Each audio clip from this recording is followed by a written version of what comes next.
MST CET 2025 दोस्तों exam आपकी होने वाली है अप्रैल महीने के अंदर। तो ठीक है, ये चैप्टर नंबर 6 है हमारे, इसका हमने वन शॉट वीडियो लेक्चर देख ही लिया है ऑलरेडी। उसका अगर वीडियो आपने वो नहीं देखा है वो लेक्चर, तो आप वो हमारे चैनल के ऊपर पड़ा है, वो आप यहाँ पे जाके देख सकते हो। ठीक है, तो ये हमारा चैप्टर नंबर 6 का पार्ट नंबर 2 है, जिसके अंदर हम बेसिक लेवल एडवांस लेवल जो भी MCQ प्रैक्टिस होती है ना, तो हम इस पार्ट के अंदर करने वाले हैं। ठीक है, और हमारा टारगेट तो पता है आपको, बायो के अंदर हमें 100 में से 100 मार्क्स लाने हैं, तो इसलिए उससे हम बहुत सारी प्रैक्टिस करने वाले हैं। मतलब मैं एक चैप्टर के ऊपर आपको 40 MCQ प्रोवाइड करने वाला हूँ। कितने प्रोवाइड करने वाला हूँ? 40 MCQ प्रोवाइड करने वाला हूँ। तो इसकी वजह से क्या होगा, आपका जो भी प्रैक्टिस है वो बहुत तक भी प्रैक्टिस हो जाएगी। क्योंकि MCQ का मतलब क्या है दोस्तों, आपको प्रैक्टिस करना पड़ता है। जो भी वन शॉट के अंदर जो भी दे रखा होता है ना मैंने, तो उसका बेसिस के ऊपर आपको टेक्स्ट बुक रीड करना पड़ता है और उसके बेसिस पे आपको MCQ सॉल्व करने पड़े, तभी वो आपका प्रॉपर स्टडी होता है। ठीक है, तो आप टाइम वेस्ट नहीं करते, आज का हमारे पे फर्स्ट MCQ लेते हैं पे। द बेसिक लेवल MCQ क्या है हमारा, फर्स्ट है विच of the following is the simplest form of carbohydrate. Okay, तो कार्बोहाइड्रेट का एक सिंपलेस्ट फॉर्म क्या हो सकता है, फिर उसे हम क्या बोल सकते हैं, नीचे कुछ इन्होंने ऑप्शन दे रखे। तो ओके, तो उसे क्या हम पॉलीसैकेराइड बोल सकते हैं? नहीं, पॉली तो मेनी होता है, और ठीक है मेनी सैकेराइड, तो वहाँ पे डाइसैकेराइड नहीं हो सकता, उसे हम क्या बोलते हैं दोस्तों, मोनोसैकेराइड। क्योंकि देखो क्या होता है, वो सिंगल होता है ना, कार्बोहाइड्रेट का जो भी एक सिंपलेस्ट फॉर्म अगर क्या है तो वो होता है हमारा मोनोसैकेराइड होता है, क्योंकि वो सिंगल फॉर्म होता है। मोनो मतलब सिंगल सैकेराइड होता है। ठीक है, उसके बारे में हमने डिस्कस किया था वन शॉट के अंदर, यहाँ पे मैं ज्यादा डिस्कस करता हुआ नहीं बैठूंगा, सीधे हम प्रैक्टिस क्या करेंगे यहाँ पे। ठीक है, the bond form between two amino acid in a protein is called, मतलब जो भी दो अमीनो एसिड में जो भी बॉन्ड फॉर्म होता है, एक्चुअली उसमें यहाँ पे पेन चेंज करना है, भूल गया, क्योंकि यहाँ पे मुझे टिक मार भी करना है ना MCQ को। तो यहाँ पे हमारा राइट ऑप्शन है सी, राइट ऑप्शन। ठीक है, और सेकंड हमारा the bond form between two amino acid in a protein it's called, उसे मतलब देखो समझो एक प्रोटीन है, ओके, उसके अंदर क्या होता है, अब बॉन्ड फॉर्म होता है बिटवीन टू अमीनो, मतलब दो अमीनो एसिड के अंदर क्या होता है, एक देखो ये दो अमीनो एसिड समझो ऐसे, ओके, तो इसके अंदर जो बॉन्ड फॉर्म होता है ना, तो उसे हम एक्जैक्टली उसे क्या बोलते हैं, ओके, मतलब ये प्रोसेस को हम एक्जैक्टली बोलते क्या है, ओके। तो इनका ऐसा क्वेश्चन यहाँ पे, ओके, तो उसे हम उसे बोलते हैं पेप्टाइड बॉन्ड बोलते हैं, पेप्टाइड बॉन्ड हमने डिस्कस किया था। ठीक है, तो देखो उसको क्या हो सकता है, जो भी हमने वन शॉट लेक्चर मैंने आपको प्रोवाइड किया है, तो उसके अंदर सारी इंफॉर्मेशन नहीं होगी, ये मैं जानता हूँ, और ये आपको भी जानना पड़ेगा। क्योंकि क्या है वन शॉट लेक्चर मतलब क्या होता है, आप ही सोचें दोस्तों यार, तीन से चार घंटे का जो लेक्चर है, जो चैप्टर है, वो मैं आपको कितने मिनट के अंदर पढ़ा रहा हूँ, मतलब 20 से 25 मिनट के अंदर पढ़ रहा हूँ मैं आपको। तो उसके अंदर सभी कंटेंट तो नहीं होगा ना, ये तो ऑब्वियस बात है ना, आपको पता है। तो इसलिए उसको आपको क्या करना पड़ेगा, टेक्स्ट बुक भी रीड करना पड़ेगा। ओके, सिर्फ मेरे वीडियो के ऊपर भी डिपेंड मत रहो, टेक्स्ट बुक रीड करो, वीडियो भी देखो, उसके बाद MCQ प्रैक्टिस करो, तभी आपको MCQ प्रैक्टिस अच्छी हो जाएगी आपकी। ठीक है, तो याद रखना। ठीक है, तो मैं बार बार बोलता हूँ, क्योंकि आप ऐसा नहीं चाहता मैं कि आप पूरे डिपेंडेंट रहो मेरे वीडियो के ऊपर। ठीक है, मेरे वीडियो के ऊपर डिपेंडेंट मत रहो, मेरे ही नहीं दोस्तों, किसी के भी वीडियो के ऊपर डिपेंडेंट मत रहो। क्योंकि MST सीट एग्जाम है, क्या है, कॉम्पिटेटिव एग्जाम है दोस्तों, इसके अंदर कभी भी MCQ रिपीट नहीं होते, टॉपिक रिपीट होते हैं, ओके, कंसेप्ट रिपीट होती है, MCQ के जो भी टाइप है वो रिपीट होता है, बट MCQ भी रिपीट नहीं होते। बस जो कंसेप्ट टॉपिक वो रिपीट होते हैं, उसको ऊपर आपको ध्यान देना पड़ेगा। इसलिए उसको आपको करना पड़ेगा, आपका जो भी टेक्स्ट बुक उसको अच्छे से रीड करना पड़ेगा, तभी ये सब कुछ आपको जो भी MST एग्जाम, तभी आप उसको अच्छे से अच्छे मार्क्स के साथ क्रैक कर पाओगे। ठीक है, तो अगर आप मैंने बताया हुआ पाथ पे अगर आप चले, तो CET के अंदर आपका स्कोर क्या, मतलब बहुत अच्छा स्कोर हो जाएगा। ठीक है, तो सेकंड हमारा क्वेश्चन क्या है, विच of the following is a storage polysaccharide in animal, मतलब एनिमल्स के अंदर क्या होता है, पॉलीसैकेराइड जो भी स्टोरेज पॉलीसैकेराइड होता है, तो वो क्या होता है एक्जैक्टली, ओके। तो किसके फॉर्म में होता है, सेलुलोज की फॉर्म में होता है, ग्लाइकोजन की फॉर्म में होता है, स्टार्च की फॉर्म में होता है, फिर चेटिन के फॉर्म में होता है, ओके। तो किसके फॉर्म में दोस्तों होता है हमारा ग्लूकोज, ग्लाइकोज, ओके, GLUCOZ, ग्लूकोज बोलो, ग्लूकोजन बोलो। ठीक है, तो इसका राइट ऑप्शन हमारा बी राइट ऑप्शन है, क्या है दोस्तों, बी राइट ऑप्शन। ठीक है, तो उनके अंदर यही इसी के फॉर्म में क्या होता है, उनका जो भी स्टोरेज है, ओके, तो उसके अंदर स्टोर रहता है। ठीक है, the building block of nucleic acid is called, मतलब जो भी बिल्डिंग ब्लॉक होते हैं ना, ब्लॉक ऑफ बिल्डिंग जो होती है ना न्यूक्लिक एसिड के अंदर, ठीक है, तो उसे हम एग्जैक्टली क्या बोलते हैं, ओके, मतलब न्यूक्लिक इज आर, ओके।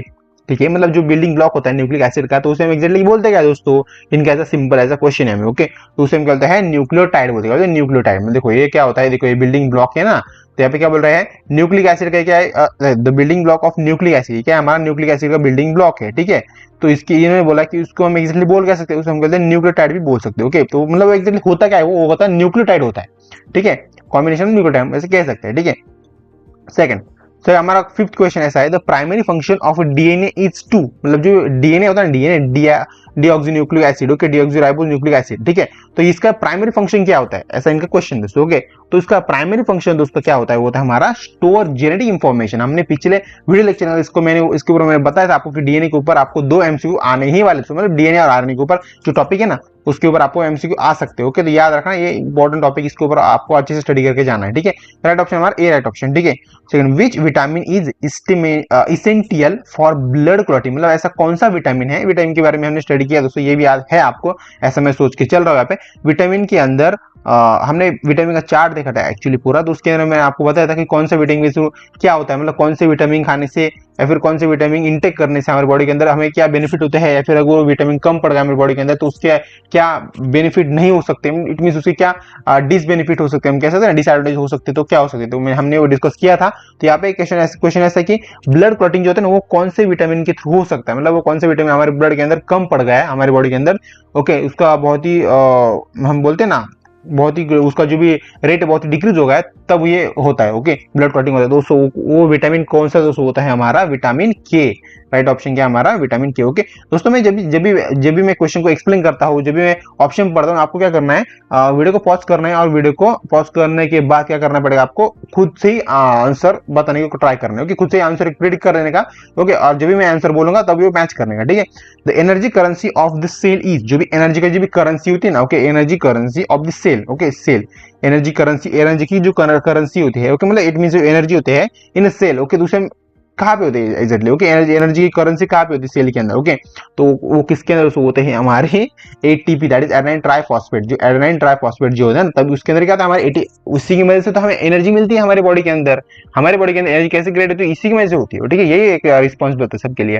ठीक है, तो ठीक है, राइट ऑप्शन हमारा क्या है, C right option. Okay, I hope दोस्तों आपने इसका भी आंसर अच्छे से गेस किया होगा। ओके, एक्सप्लेन मतलब आपने बताया होगा मन के अंदर। ठीक है, मैं चाहता हूँ दोस्तों आप क्या करो, हर एक क्वेश्चन का उसके क्वेश्चन नंबर के साथ उसका जो भी आंसर वो आप कमेंट बॉक्स के अंदर ऐसा डायरेक्ट क्या करो, मैसेज डाल दो। ओके, मतलब आपको पता चल गया कि इसका आंसर ही है, आप क्या करो उसका मैसेज डाल दो आप और मतलब कमेंट कर देना हर एक क्वेश्चन के ऊपर, ओके, पॉज करके, तो आपका प्रैक्टिस भी हो जाएगा और अच्छा रहेगा आपके लिए।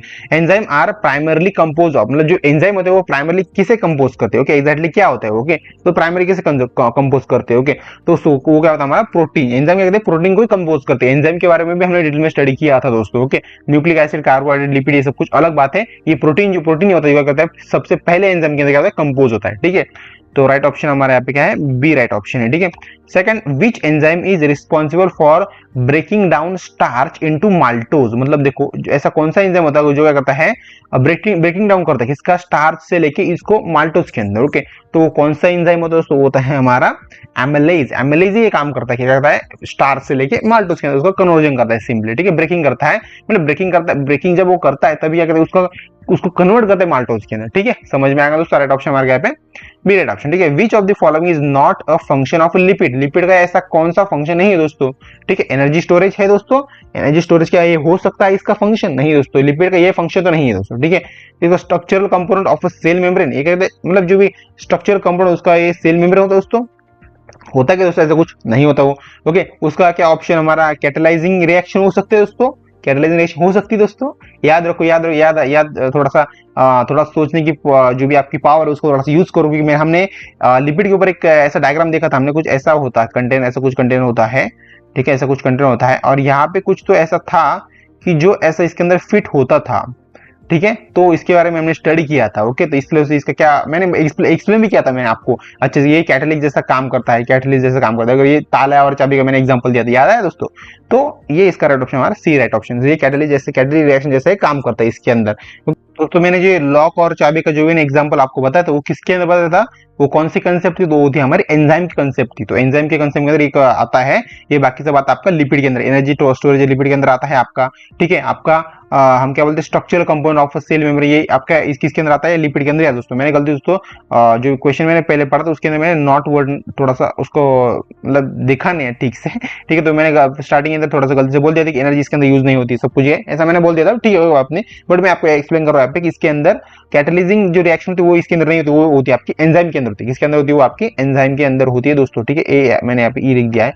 ठीक है, द इंटरनल लेवल को जो भी इंटरमीडिएट जो लेवल क्वेश्चन है उसको हम यहाँ पे देख लेते हैं अच्छे से। ठीक है, टाइम वेस्ट न करते हुए इंटरमीडिएट लेवल एमसीक्यू को यहाँ पे प्रैक्टिस करते हैं। तो ठीक है, यहाँ पे हमारा फर्स्ट एमसीक्यू बोला है, फिर 11th एमसीक्यू बोला हुआ है हमारा, the process by which two monosaccharide, मतलब ऐसी प्रोसेस जिसके अंदर क्या होता है, दो मोनोसैकेराइड होते हैं वो ज्वाइन होते हैं और टू क्या फॉर्म करते हैं, डाइसैकेराइड फॉर्म करते हैं, इज कॉल्ड। ओके, तो उसे एग्जैक्टली क्या बोल सकते हैं, ओके, मोनोसैकेराइड के दो जो भी हम बोलते हैं दो मोनोसैकेराइड है उनको अगर हम ज्वाइन करेंगे और क्या फॉर्म करेंगे, डाइसैकेराइड फॉर्म करेंगे, तो उस प्रोसेस को हम एग्जैक्टली क्या बोल सकते हैं दोस्तों?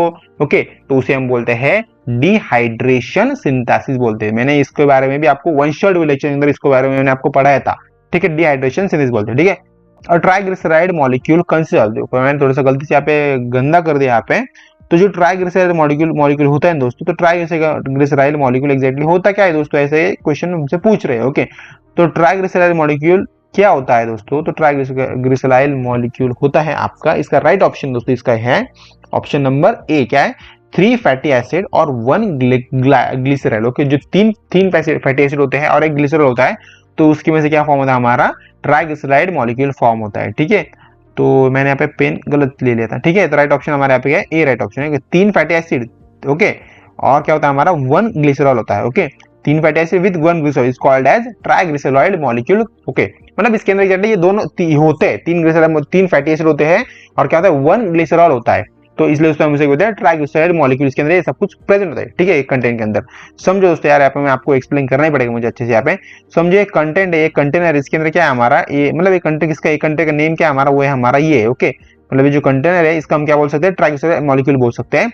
इसके अंदर क्या कंसिडर होता है, इसके अंदर होता है हमारा 3 फैटी एसिड होता है और क्या होता है 1 ग्लिसरॉल होता है, ठीक है। तो ये इसका ऐसा एक एक्सप्लेनेशन है, ठीक है। सेकंड दोस्तों हमारा क्वेश्चन यहाँ पे है, which of the following nucleotides is found only in RNA but not in DNA? मतलब ऐसा कौन सा न्यूक्लियोटाइड होता है जो आपका सिर्फ और सिर्फ आरएनए के अंदर ही देखने के लिए मिलता है, हमें वो आपको डीएनए के अंदर देखने के लिए मिलेगा ही नहीं दोस्तों।